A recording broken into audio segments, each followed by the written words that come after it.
Hello everybody and welcome back to the channel. Today we're going to be talking about 5 of the most common whiskey misconceptions and myths. There are many rumors and tall tales floating around this beloved spirit, so today we are here and we're going to separate fact from fiction.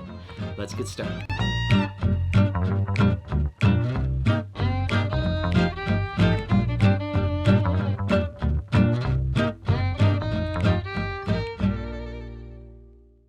Now for those wondering, today I'm smoking the Tabernacle Havana Seed Count 142. This is made by Foundation Cigars and it is an excellent cigar for those that are into it. And today I'm going to be pairing it with one of my blends. So I actually just made this for a local whiskey group and I'm really enjoying it. There's 5 different whiskeys in here. I would say what it is, but I give it to them in a week, so maybe I'll speak on it then. But I tell you what, it is delicious. So myth number 1, the older whiskey is, the better it is. This is a common misconception among whiskey enthusiasts. While age does play a factor in flavor and sometimes complexity of the spirit, it's not always an indicator of quality. In fact, there are many younger whiskeys that taste much better than older ones. The environment also plays a huge role in aging. Let me show you. So a hot tropical climate like Taiwan is going to age a lot faster than a cold climate like Scotland. This is only a 6-year-old whiskey and there is tons of barrel influence in this. This is a port cask and you get every single bit of that port cask influence in it. Now this Springbank 10 on the other hand, you don't really get a ton of that barrel influence and you feel like it could go a lot longer. Whereas something like this, I really wouldn't want it to go that much longer. And then you take something like Bourbon, which is aged in new charred oak cask, and that takes on a ton of that barrel influence really at those younger age statements.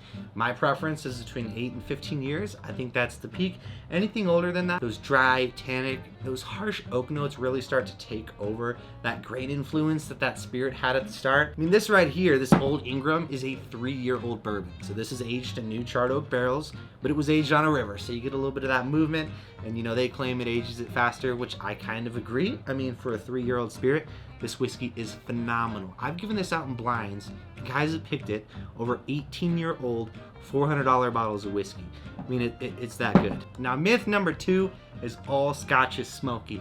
Now, guys, while there are lots of peated Scotches out there, which it's that peat that we call it, peat is smoky because that's actually how they get that smoke into there. There are a lot of peated Scotches, but there are way more unpeated Scotches. Now for the most part, it can be broken down into regions. Islay is gonna be your really peated Scotch, like your Lafroigs and Lagavulins. Campbelltown is gonna be your lightly peated Scotch, which is what I got here, Springbank, and it's absolutely delicious. Then you've got Highlands, Speyside, and Lowlands, and all those are going to be unpeated. Now, for the most part, there are outliers in all of these groups. There are unpeated Islay Scotches, and there are also peated Highland Scotches. But, for the most part, this is a good rule of thumb. Not smoky. Not smoky. Not smoky. Not smoky. Not smoky. Guys, you get the point? If you don't like Scotch because it's smoky, just try some unpeated Scotches. Now, myth number 3 is adding ice or water to your whiskey ruins the flavor. Water can help open up and kind of unlock certain flavors and aromas that weren't there before, where ice can really mellow out that ethanol burn, but you also do lose a little bit of that flavor with the ice. Of course, it is all about personal preference and what tastes the best to you. So don't be afraid to experiment with a little bit of water or an ice cube. And for the proof hounds out there, like me, a few drops of water will do. Myth number 4, bourbon can only be made in Kentucky.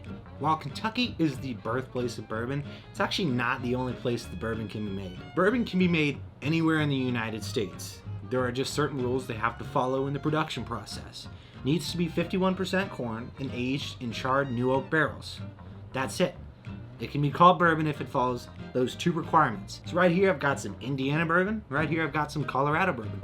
Both say bourbon right on the labels, and they're not distilled in Kentucky. Myth number 5 is expensive whiskeys are always better than those cheap whiskeys. This is a common misconception that can lead to disappointment and overspending. While some expensive whiskeys are amazing, like this one, a lot of times you're just paying for that high cost of production and the rarity. In the end, it's really about finding the whiskey that suits your taste preferences and your budget. For me, I'll always pick this Old Forester 1920 over the Whistle Pig 18.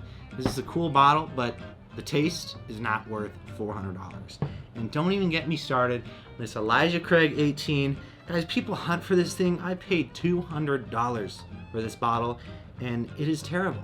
It is one of the worst whiskeys I've ever had. There you have it. You are now better informed about the whiskey myths and misconceptions. You can shoot your friends down when they tell you that all bourbon is made in Kentucky. So don't believe everything you hear and see when it comes to whiskey. Do your own research and trust your taste buds. Whether you enjoy whiskey neat, on the rocks, in a cocktail, there is no wrong way to enjoy this beloved spirit. So subscribe, like the video, comment below. What's a myth that you've heard and you know is completely wrong but seems to kind of be spreading around? Let me know in the comments below. Enjoy having you spend your few minutes out of your day with me today. I'm the Thirsty Oak, and I'll see you in the next one.